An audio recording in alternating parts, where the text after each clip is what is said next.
Halo semuanya, kami dari kelompok 5 ingin mempersembahkan sebuah video mengenai materi agenda setting dan contoh agenda setting.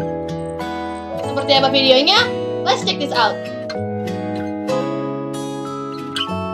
saya Delviana Putri dengan nomor induk mahasiswa 2101030012. Saya Sekartuti Muamiri dengan nomor induk mahasiswa 2101030031. Saya Esi Zahara Ramadhani dengan nomor induk mahasiswa 2101030006. Saya Anis Pramuditya dengan nomor induk mahasiswa 2101030025.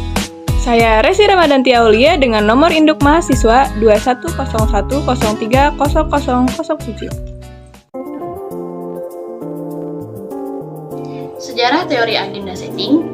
Agenda setting menurut MC Combs and Schultz adalah mass media have the ability to transfer the silence of item on their news agenda to public agenda. Griffin 2010. Pengertian ini menjelaskan bahwa media massa memang memiliki kekuatan untuk mempengaruhi bahkan membentuk pola pikir audiens yang terkena terpaan informasinya. MC Combs dan Schultz menerangkan lebih lanjut bahwa media massa mempunyai kemampuan untuk membuat masyarakat menilai sesuatu yang penting berdasarkan apa yang disampaikan media. Dengan kata lain, we judge as important what the media judge as important. Kedua, ilmuwan ini juga menekankan bahwa bukan berarti mereka menuduh bahwa media selalu dengan sengaja mempengaruhi audiens dengan informasi dan berita yang disampaikan melalui media serta tujuan media tertentu. Selanjutnya, konsep dasar apa yang disampaikan media massa tentunya berpedoman pada kaidah jurnalistik yang berlaku. Terlebih lagi, media memiliki para wartawan yang meliput dan memberitakan informasi sesuai dengan prinsip-prinsip jurnalisme mereka. Namun pada hal ini, MC Combs dan Schultz menerangkan bahwa apa yang disampaikan media dianggap sebagai sesuatu yang penting dan patut untuk dipikirkan oleh masyarakat luas. Media bukan mempengaruhi pikiran masyarakat dengan memberitahu apa yang mereka pikirkan dan apa saja ide atau nilai yang mereka miliki, namun memberitahu hal dan isu apa yang harus dipikirkan.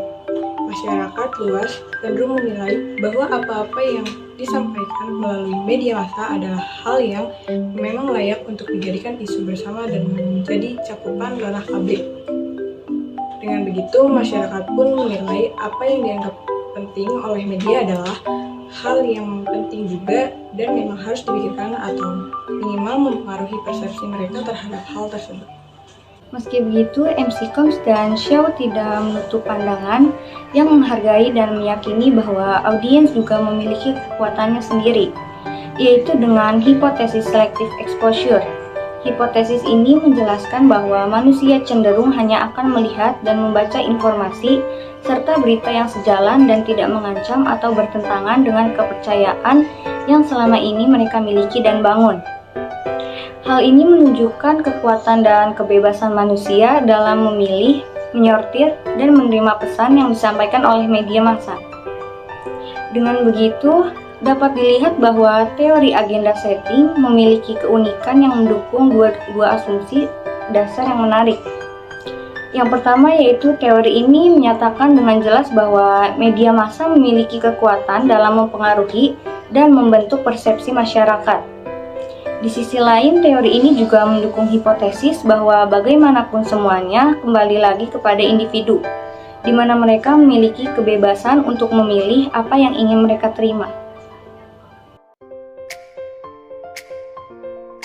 asumsi dasar dari teori ini adalah jika media memberi tekanan pada suatu peristiwa, maka media itu akan mempengaruhi khalayak untuk menganggapnya penting.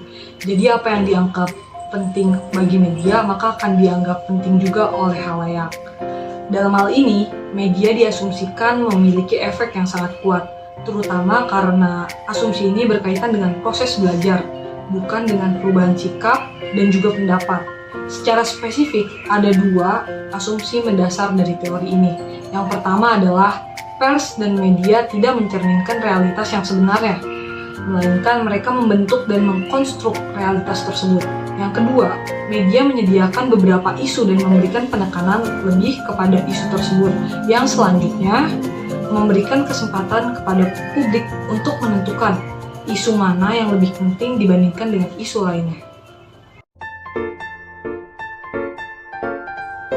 Oke, selanjutnya yaitu contoh kasus dari agenda setting.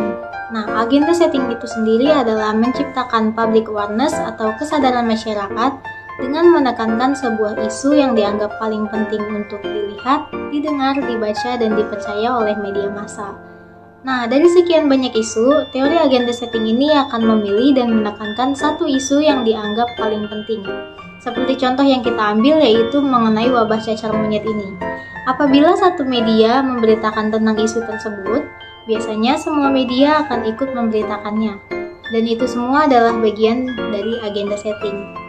Kemudian, teori ini mengumpulkan isu-isu potensial dan memiliki banyak nilai berita yang bisa menarik perhatian publik. Nah, hal tersebut menunjukkan bahwa media mempengaruhi pola pikir manusia termasuk terhadap apa yang dianggap penting dan juga tidak. Informasi yang diangkat dalam media membuat manusia menganggap bahwa itu adalah hal yang penting dan layak untuk diperhatikan. Kemudian media juga dapat membuat apa yang sebelumnya tidak pernah terlihat menjadi sorotan publik, baik hal itu memang benar-benar penting ataupun tidak.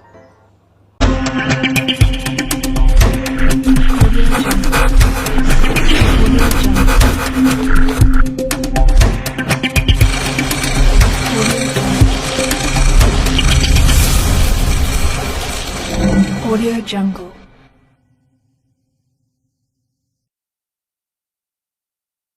Selamat siang pemirsa, kali ini dengan saya Delviana Putri.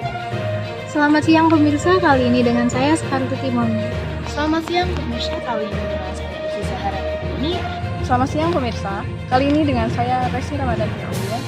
Selamat siang pemirsa, kali ini dengan saya Nisra Muditya. Seiring dengan surutnya wabah COVID-19, kini masyarakat mancanegara tengah dikhawatirkan dengan adanya wabah virus cacar monyet. Dengan adanya wabah virus cacar monyet, yang berasal dari Copenhagen, Denmark. virus cacar monyet ini dapat menyebar antar manusia melalui mata, mulut, hidung, atau luka pada kulit. Penularan lainnya juga dapat terjadi melalui benda yang terkontaminasi. Contohnya yaitu pada pakaian penderita. Tetapi, penularan antar manusia membutuhkan kontak yang lama. Umumnya gejala ini akan muncul pada 5-21 hari sejak penderitanya terinfeksi virus monkeypox. Hingga saat ini belum ada pengobatan untuk wabah ini. Sementara itu, beberapa negara menggunakan tecovirimat untuk mengatasi cacar monyet ini. Tecovirimat ini bekerja dengan menghambat virus cacar monyet berkembang biak ke orang lain. Kemudian pencegahan virus ini dapat dicegah dengan rajin mencuci tangan dengan air dan sabun yang bersih, hand sanitizer terutama pada saat sebelum dan sesudah makan, dan menghindari berbagai penggunaan alat makan secara bersamaan dengan orang lain. Bisa saya sampaikan, saya Delviana Putri, pamit undur diri. Itu tadi berita yang bisa saya sampaikan. Saya Skartu Timon, pamit undur diri. Salam sehat. Itu tadi berita yang dapat saya sampaikan. Saya Zahra Ramadhani, pamit undur diri. Salam sehat. Ini berita yang bisa saya sampaikan. Saya Nisra Muditya, pamit undur diri. Salam sehat. Itu tadi berita yang bisa saya sampaikan. Saya Resi Ramadan Aulia, pamit undur diri. Salam sehat.